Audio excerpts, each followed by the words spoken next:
हरे कृष्णा राधे राधे। आज मैं आपको मार्गशीर्ष महात्म्य के तीसरे अध्याय की कथा सुनाने जा रही हूँ। प्रेम से बोलिए राधा दामोदर की जय हो, राधा रानी की जय हो, वृंदावन की जय हो। ब्रह्मा जी विष्णु भगवान से बोले कि हे केशव, पुण्य के कितने प्रकार होते हैं वह आप मुझसे कहिए, क्योंकि पुण्यों के विषय में सुनने की विशेष इच्छा है। श्री विष्णु भगवान ब्रह्मा जी से बोले कि हे पुत्र सुनो, पुण्य 3 प्रकार के होते हैं। तुलसी की मृतिका से अथवा गोपी चंदन से पुण्य को धारण करें। विद्वान लोग हरि चंदन से पुण्य को धारण करें अथवा कृष्ण तुलसी की मृतिका को लेकर भक्ति से ऊर्ध्व पुण्य को धारण करें तो हरि भगवान प्रसन्न होते हैं। हे वश्य, मुझसे गोपी चंदन का महत्म्य सुनो। जो द्वारका की मिट्टी को हाथ में लेकर ललाट पर ऊर्ध्व पुण्य को धारण करते हैं तो उसके पूरे कर्म को कोटि गुणा फल प्राप्त होता है, और जो गोपी चंदन को मस्तक पर क्रियाहीन, मंत्रहीन, श्रद्धाहीन, कालहीन भी धारण करता है तो उसको सदा पूर्ण फल प्राप्त होता है। जो द्विज अर्थात ब्राह्मण, क्षत्रिय, वैश्य गोपी चंदन को मनोहर पुष्प को ललाट में नित्य हर समय हर दिन रात में धारण करता है तो उसको सूर्य ग्रहण के समय कुरुक्षेत्र में, माघ मास के समय प्रयाग में स्नान दान पूरे कर्म को करने से जो फल होता है वही फल मिलता है, और उससे भी अधिक मेरे गृह में जाकर देवता के समान हो जाता है। जिसके गृह में गोपी चंदन रहता है और जो मनुष्य भक्ति से गोपी चंदन के पुण्य को ललाट में धारण करता है तो हे चतुर्मुख, उसके गृह में कंस का वध करने वाला मैं सर्वदा लक्ष्मी के साथ वास करता हूँ। जो द्वारिका की पवित्र कली के पापों का नाश करने वाली मिट्टी पर मेरे मंत्र का जप करके ललाट में धारण करता है तो वह मनुष्य पाप युक्त होने के बावजूद भी यमराज को नहीं देखता है। हे सूत, जिसके मरण के समय गोपी चंदन का पुण्य दोनों भुजाओं में, ललाट में, हृदय में, मस्तक में लगा रहता है तो गौ हत्यारा, बाल घाती, ब्रह्म हत्यारा क्यों ना हो, वह मनुष्य मेरे कमलपति विष्णु लोक को जाता है। हे सूत, जिसके ललाट में गोपी चंदन का पुण्य लगा रहता है तो मेरे प्रभाव से उस प्राणी को ग्रह, राक्षस, गौड़, यक्ष, पिशाच, उरग और भूतनायक पीड़ा नहीं देते हैं। जिसके ललाट में ऊर्ध्व पुण्य सरल सुंदर देखने में आता है, यदि वह चंडाल है तो भी वह शुद्ध आत्मा पूज्य है, इसमें कोई भी संशय नहीं है। जो बिना स्नान के अपवित्र पात की क्रियाओं को करता है तो गोपी चंदन के संपर्क से उसी क्षण में पवित्र हो जाता है। जो अपवित्र, अनाचारी है और नित्य पाप कर्म को करता है तो भी यदि नित्य ऊर्ध्व पुण्य को धारण करने वाला मनुष्य पवित्र हो जाता है। हे चतुरानन, मेरे प्रिय के लिए अथवा कल्याण के लिए अथवा रक्षा के लिए मेरे पूजन और हवन के समय सायंकाल और प्रातः काल सावधान होकर मेरे भक्त इस संसार से मुक्त कर देने वाले ऊर्ध्व पुण्य को नित्य धारण करें। यदि ऊर्ध्व पुण्य को धारण करने वाला मनुष्य जहाँ कहीं भी मर जाता है और वह चंडाल क्यों ना हो, विमान पर बैठकर मेरे लोक को जाता है और वह मेरे लोक में पूजित होता है। ऊर्ध्व पुण्य को धारण करने वाला जब जिसके अन्न को खाता है उसी समय उसके 20 कुल का नरक से उद्धार कर देता है। जो शीशे में जल में देखकर ऊर्ध्व पुण्य को अच्छी तरह धारण करता है तो हे महाभाग, वह परम गति को चला जाता है। अनामिका अंगुली से तिलक धारण करने से शांति देने वाली, मध्यमा अंगुली से तिलक धारण करने वाले पर लंबी आयु वाली, अंगूठे से तिलक धारण करने पर पुष्टि वाली तथा तर्जनी अंगुली से तिलक धारण करने से मोक्ष देने वाली कही गई है। जो गोपी चंदन का टुकड़ा वैष्णव को देता है उसके 108 कुल को तार देने वाला कहा गया है। जो बिना ऊर्ध्व पुण्य तिलक के यज्ञ, दान, तप, हवन, वेद अध्याय, प्रीति तर्पण करता है तो उसका सब व्यर्थ हो जाता है। जिन मनुष्यों का शरीर बिना ऊर्ध्व पुण्य तिलक के होता है उन मनुष्यों का मुख शमशान के समान हो जाता है, वह उन पर मैं अप्रसन्न रहता हूँ। श्री विष्णु प्रसाद के लिए जो श्री विष्णु भगवान को अत्यंत प्रिय है ऐसे ऊर्ध्व पुण्य को तथा मत्स्य, कुर्म आदि को धारण करें। जो मनुष्य कली काल में मेरी द्वारकापुरी की मिट्टी से मत्स्य, कुर्म आदि चिन्ह को धारण करता है तो उसके शरीर में मुझे प्रविष्ट समझना।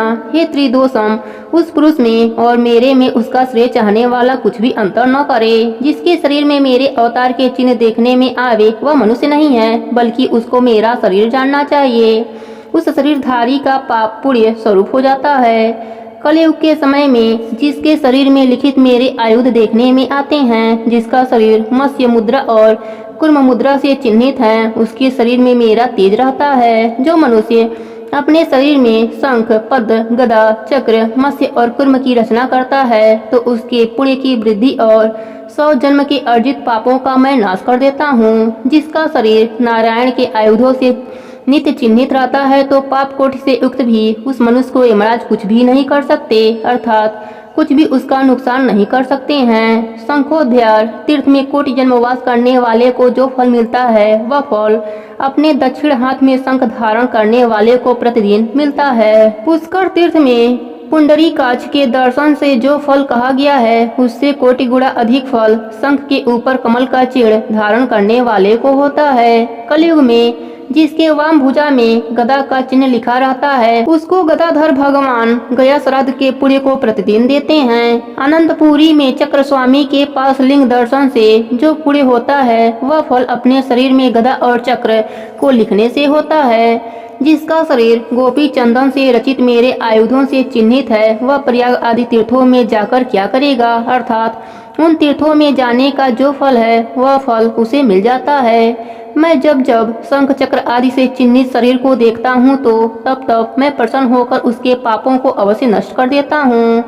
प्रतिदिन जिसके शरीर में अहोरात्र शंख चक्र गदा पद का चिन्ह लिखा रहता है वह मेरी आत्मा है, अर्थात वह मेरा स्वरूप है। जो कलयुग में नारायण के आयुधों के चिन्ह को धारण करके पुण्य कर्म को करता है तो उसको पुण्य कर्म का मेरु तुल्य फल मिलता है, इसमें कुछ भी संशय नहीं है। हे सूत, जो शंख आयुध से चिन्हित होकर भक्ति से विधिहीन भी श्राद्ध को करता है तो उसको श्राद्ध का अक्षय फल मिलता है। जिस तरह अग्नि देवता वायु से प्रेरित होकर काष्ठ को अत्यंत जल्दी से जला देते हैं वैसे मेरे आयुधों को देखकर पाप समूह नष्ट हो जाते हैं।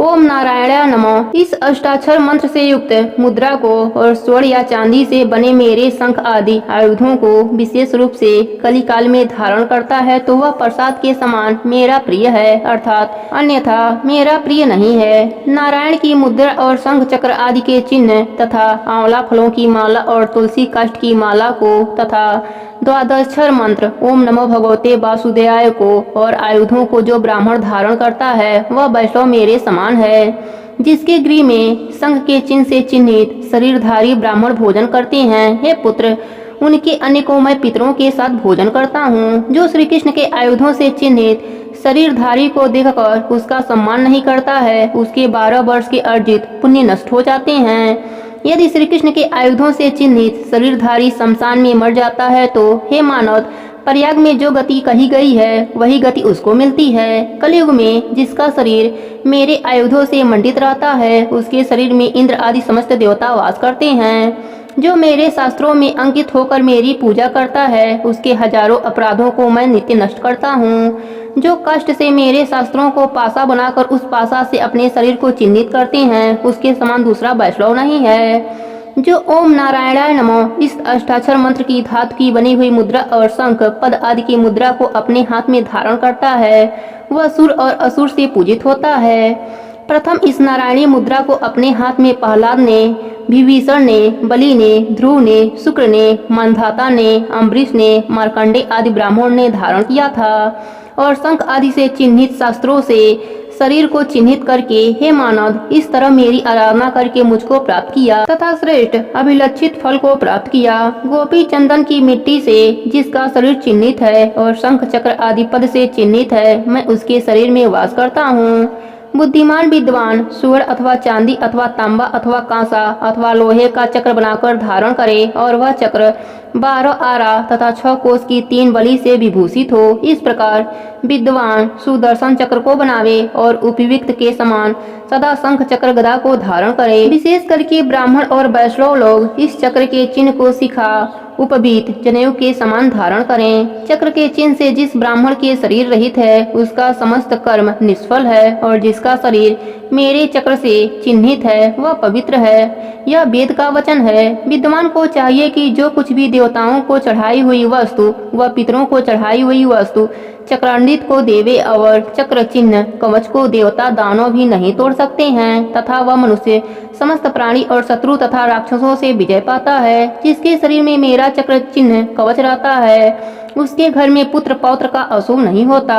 ब्राह्मण अपने दाईं भुजा में सुदर्शन चक्र धारण करते हैं और बाईं भुजा में शंकर धारण करें। इस बात को वेद वेत्ता लोग जानते हैं। मंत्र वेत्ता मंत्र से अलग अलग प्रतिष्ठित करें। फिर ललाट में गदा को, मस्तक में धनुष और बाण को, हृदय में नंदक नामक तलवार को और दोनों भुजाओं में शंख चक्र को धारण करें। इस प्रकार प्रयत्न पूर्वक सदा चक्र को धारण करके ब्राह्मण उस समय इस प्रकार कहें, पुत्र मित्र स्त्री आदि जो कुछ मेरा परिग्रह है उस समस्त को शरीर के साथ मैंने विष्णु लोक में अर्पण कर दिया। इसके पश्चात मेरी अभिव्यक्त चारणी भक्ति से प्राप्त मनोरथ जीवन के अंत तक अपने धर्म में स्थित रहें। शरीर में शंख चक्र आदि चिन्ह को देखकर जो निंदा करते हैं वे मनुष्यों में श्रेष्ठ हैं। ऐसे मनुष्य का मुख देखकर सूर्य नारायण को देखें और श्री कृष्ण चंद्र के नाम का स्मरण करे तो शुद्ध होता है, नहीं तो अशुद्ध ही रहता है। प्रेम से बोली राई दामोदर की जय हो, वृंदावन की जय हो, विष्णु भगवान की जय हो। अब सुनते हैं गीता के तीसरे अध्याय की कथा।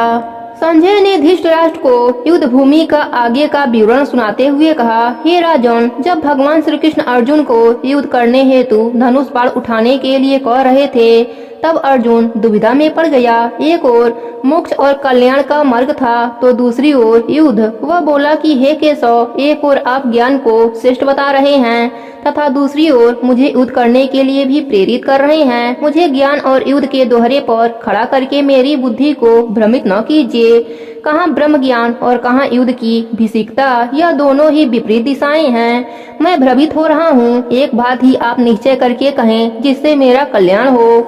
अर्जुन द्वारा ऐसा कहने पर भगवान श्री कृष्ण बोले, हे पार्थ, ब्रह्मा द्वारा रची गई इस सृष्टि में दो प्रकार के प्राणी होते हैं। जो लोग ज्ञानी हैं उनकी निष्ठा ज्ञान योग में होती है, जो लोग कर्मनिष्ठ हैं उनकी निष्ठा सदैव कर्म योग में होती है। हे अर्जुन, जो प्राणी कोई कर्म न करे और अपने आप को निष्काम सन्यासी समझे यह उसकी भूल है। वह कोई सन्यासी नहीं है बल्कि अपने कर्म को भुला बैठा है। जिस देह में आत्मा है वह क्षण भर के लिए भी निष्कामी नहीं हो सकता। माता के गर्भ में आने से लेकर मृत्यु पर्यंत प्राणी सदैव कर्म करता रहता है। किसी भी प्रकार से कर्म स्वरूप त्याग देना उचित नहीं है। इससे न तो निष्कर्म भाव की प्राप्ति होती है न ही भगवत प्राप्ति की। हे अर्जुन, सर्वाधिक महत्ता कर्म की है। मनुष्य, पशु, पक्षी आदि सभी कर्म के अधीन हैं। कर्म के बिना वे न तो जीवन निर्वाह कर सकते हैं न ही किसी लक्ष्य की प्राप्ति कर सकते हैं। कर्म की महत्ता का वर्णन करते हुए गोस्वामी तुलसीदास ने भी कहा है, कर्म प्रधान विश्व रचि राखा, जो जस करही सो तसी फल छाखा। हे पार्थ, वे लोग मूर्ख और अज्ञानी हैं जो बलपूर्वक कामेंद्रियों का दमन करते हैं और मन में विषयों का चिंतन करते हैं। ऐसे पाखंडियों से तो वह प्राणी श्रेष्ठ हैं जो इंद्रियों से काम लेकर मन को निश्चल भाव से मुझ में लगाए रहते हैं। जिनका मन विषयों में भटका हुआ है और मात्र दिखावे के लिए आसन पर बैठकर मेरा ध्यान करते हैं, ऐसा ध्यान व्यर्थ है, ढोंग है। हे अर्जुन, कर्म को बंधन समझकर करना कोई बुद्धिमत्ता नहीं है। कर्म के बंधन में तो वही बंधता है जो मन की कामना से प्रेरित होकर कर्म करता है। अतः मन में फल की प्राप्ति की इच्छा रखे बिना ईश्वर में हृदय से आस्था रखकर कर्म करो। यदि कर्म का त्याग करोगे तो पाप के भागीदार बनोगे। हे पार्थ, जब ब्रह्मा ने सृष्टि की रचना की थी तभी ज्ञान आदि सामग्री की भी रचना की थी और यह आदेश दिया था कि हे प्राणियों, इस सामग्री में महापुरुषों और भगवान की पूजा अर्चना करो। जो भगवान अंग रूप देवता हैं उनका पूजन भी इस सामग्री से करो। मन को स्वच्छ और निस्वार्थ रखकर पूजा करने वाला व्यक्ति अवश्य ही मनवांछित फल की प्राप्ति करेगा। इस प्रकार सृष्टि के रचयिता ब्रह्मा की आज्ञा से प्राणी देवताओं का पूजन करने लगा और उसका कल्याण होने लगा। हे अर्जुन, देवताओं में हर कर्मयोगी प्राणी को मनवांछित फल देने की सामर्थ्य है और उनका कल्याण भी देवताओं से ही संभव है। हे धनुर्धर, जो प्राणी देवता को अर्पण करने के पश्चात बचे हुए भोजन को उसका प्रसाद समझकर ग्रहण करता है वही सच्चा भक्त वत्सल है। जो ऐसा नहीं करता वह देवता का चोर कहलाता है और पाप का भोगी होता है। हे अर्जुन, वह पाप क्या होता है उसका श्रवण कर।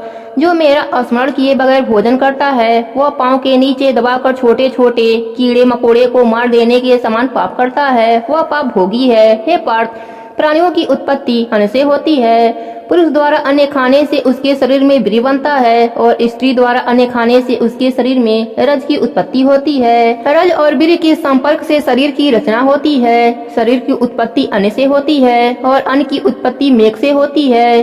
यज्ञ द्वारा मेघ आकाश में मंडराते हैं। यज्ञ करने की विधि वेदों एवं मंत्रों द्वारा जानी जाती है और वेद पर ब्रह्मा से उपजे हैं, इसलिए प्रतिदिन यज्ञ द्वारा सर्वव्यापी ब्रह्म पूजनीय है। ब्रह्म की पूजा अर्चना और यज्ञ द्वारा संसार का कल्याण होता है। वह प्राणी पाप के भागीदार हैं जो कल्याण रूपी पर ब्रह्मा को नहीं पूजते, केवल अपनी क्षुधा शांत करने के लिए भोजन बनाते हैं और ग्रहण करते हैं। उनका तो जीवन ही निष्फल है। हे अर्जुन, संसार में ऐसे भी आत्मलोभी हैं जो ज्ञान के लाभ को पाकर ही अपने आप को तृप्त समझ बैठे हैं। वे प्राणी आत्मनिष्ठ हैं, अर्थात जिनकी केवल आत्मा से ही प्रीति है, उनके लिए कोई भी कर्म करना शेष नहीं रहता।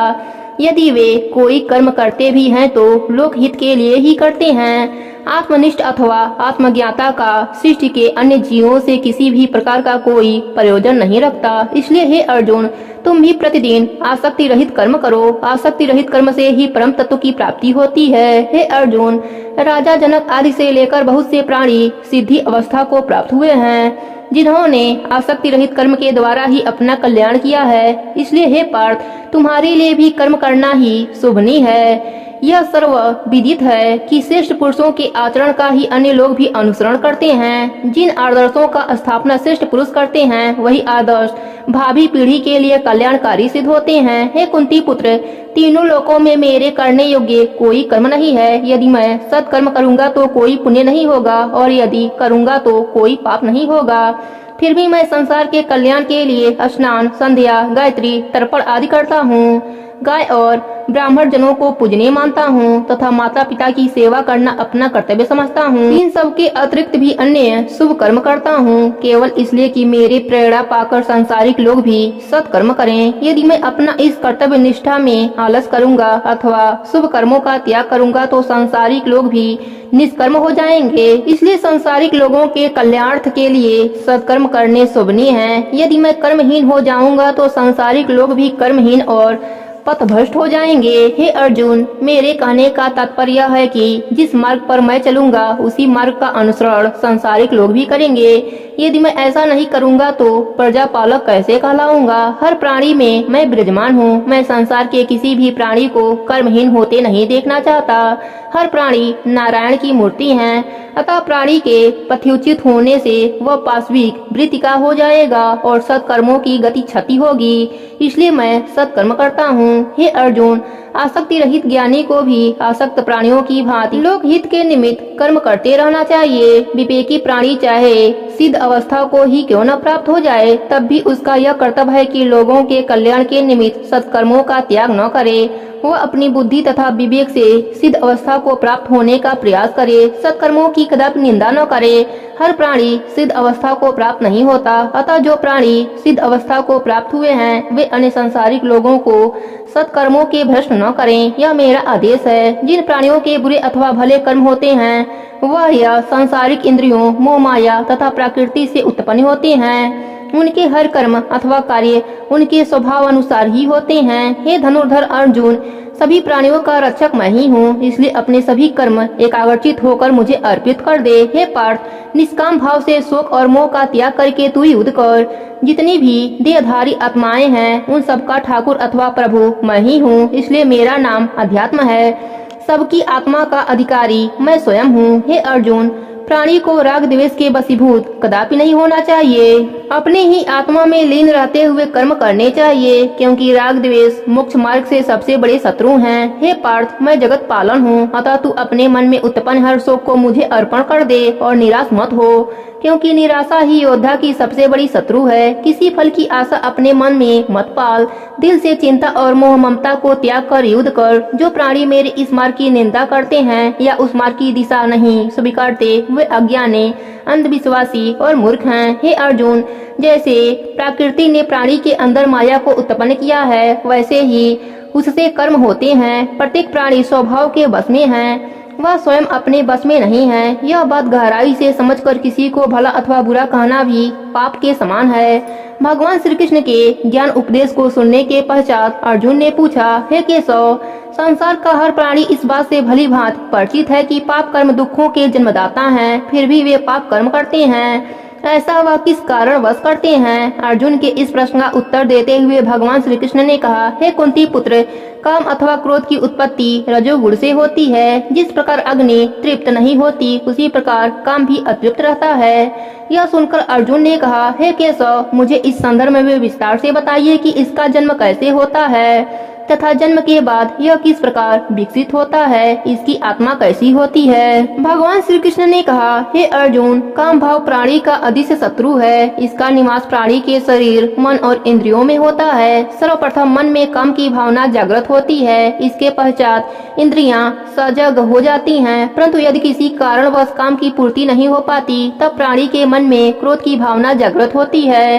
क्रोध भयंकर परिणामदायक होता है। मनुष्य क्रोध का कारक और उसका परिणाम जाने बिना ही दुष्कर्म कर बैठता है। हे कुंती पुत्र अर्जुन, काम और क्रोध ही प्राणी को भ्रमित करते हैं, जिसके फलस्वरूप वह बड़े से बड़ा दुख भोगता है। अब मैं काम, क्रोध और मोह का विस्तार से वर्णन करता हूँ।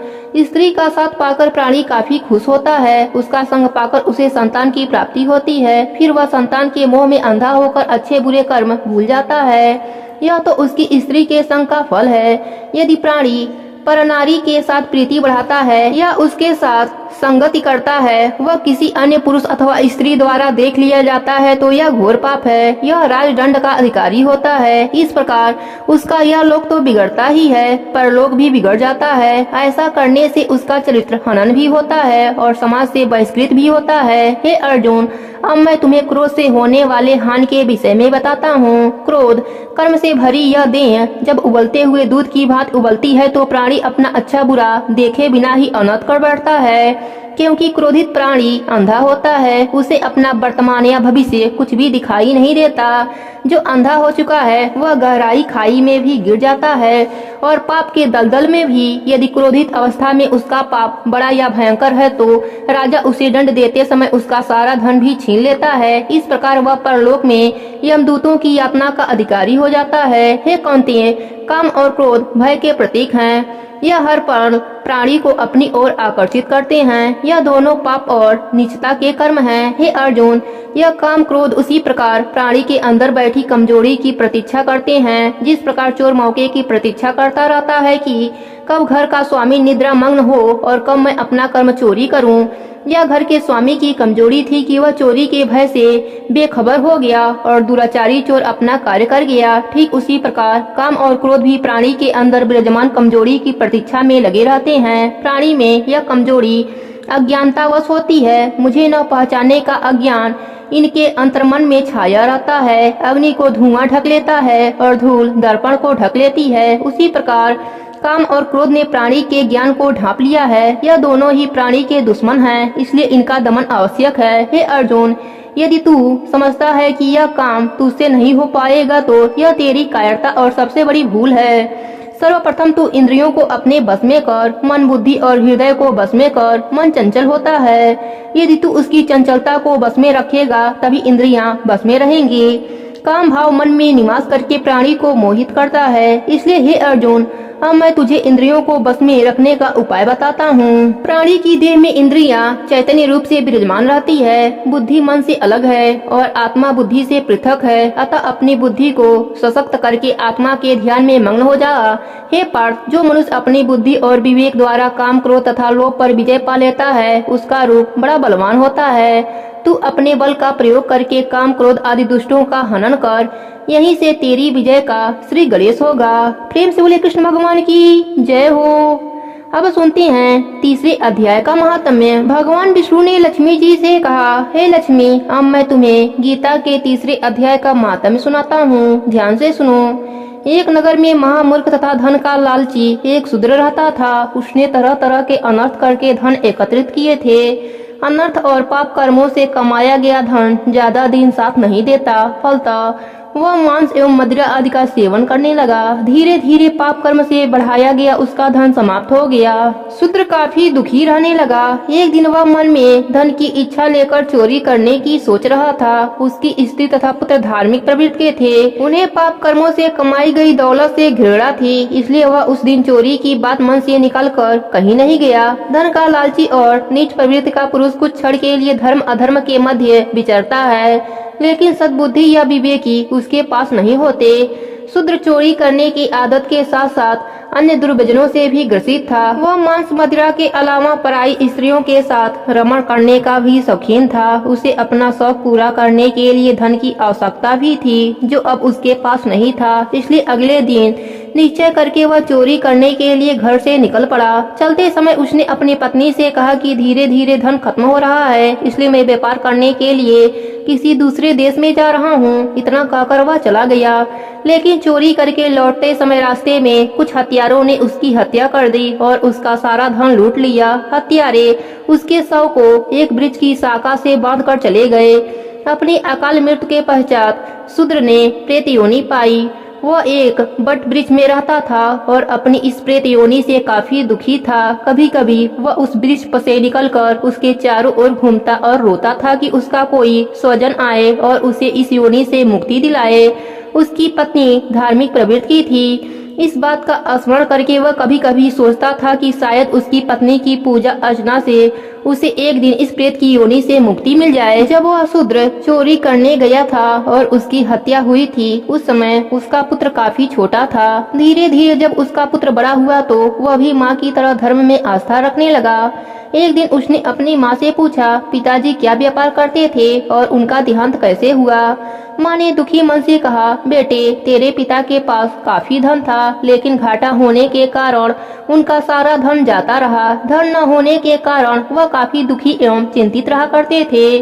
एक दिन वह धन के लालच में घर से निकले, लेकिन चोरों ने उन्हें मार डाला। पुत्र ने दुखी मन से पूछा, हे माते क्या उनकी गति कराई थी? माँ ने बेबस स्वर में कहा, उस समय नहीं करा पाई थी। माँ के मन का दुख समझकर बेटे ने कहा, हे माता उस समय तुम पिता की गति न करा सकी, कोई बात नहीं, अब मैं बड़ा और समर्थ हो गया हूँ। इसलिए पुत्र का कर्तव्य है कि पिता की मृत्यु के पश्चात वह उसकी गति का प्रयोजन करे और वह मोक्ष को प्राप्त हो सके। इसी में मेरा और मेरे कुल का उद्धार है। शूद्र पुत्र ने पंडितों से राय ली। उन्होंने कहा, तू गया जी जाकर उनकी गति करा, तभी तेरे पितरों का कल्याण होगा। शूद्र पुत्र अपनी माता से आज्ञा लेकर गया जी की ओर चल दिया। वह प्रयागराज में स्नान एवं दर्शन करके आगे चल पड़ा। काफी दूर चलने के पश्चात वह थक गया और एक छायादार वृक्ष के नीचे विश्राम के लिए रुका। वहाँ उसे भय प्रतीत होने लगा।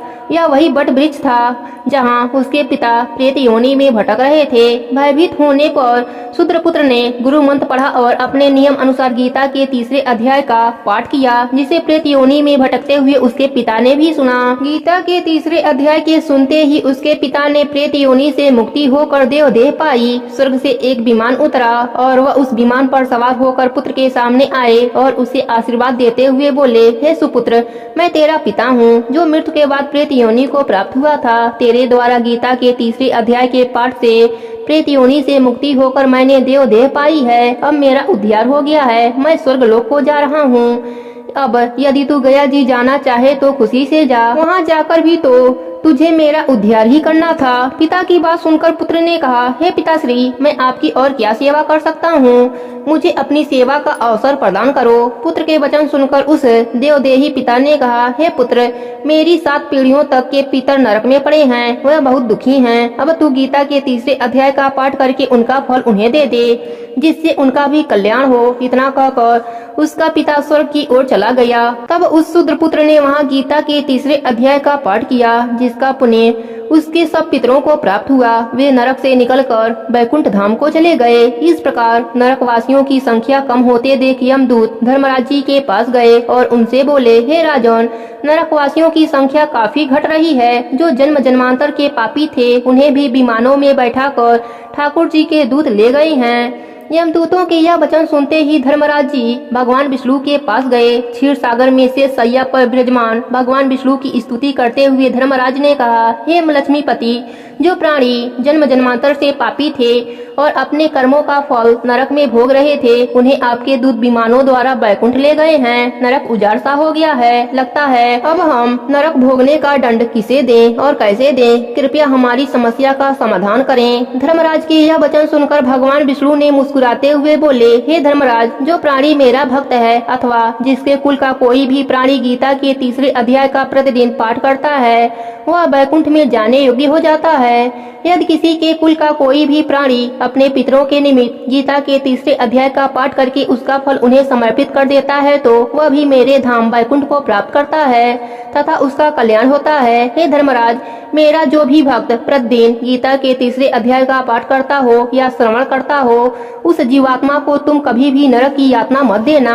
इसे मेरा आदेश समझो अथवा आज्ञा। भगवान विष्णु के यह वचन सुनने के पश्चात धर्मराज जी यमलोक को लौट आए और अपने दूतों से बोले, हे दूत जनों, जो प्राणी गीता के तीसरे अध्याय का नित्य पाठ करे अथवा सुने उसको कभी नरक में मत भेजना। यह भगवान विष्णु की आज्ञा है। गीता के पाठ की महत्ता इतनी अधिक है कि पापी से भी पापी भी मोक्ष को प्राप्त कर लेता है। जो प्राणी नित्य गीता का पाठ करता है, श्रवण करता है या उसका फल किसी अन्य को दे देता है वह स्वर्ग लोक भोगता है। अंत में विष्णु भगवान ने लक्ष्मी जी से कहा, हे लक्ष्मी, यह कथा मैंने तुम्हें गीता के तीसरे अध्याय के महात्म्य का वर्णन करने के लिए सुनाई है। प्रेम से बोलिए विष्णु भगवान की जय हो, लक्ष्मी माता की जय हो।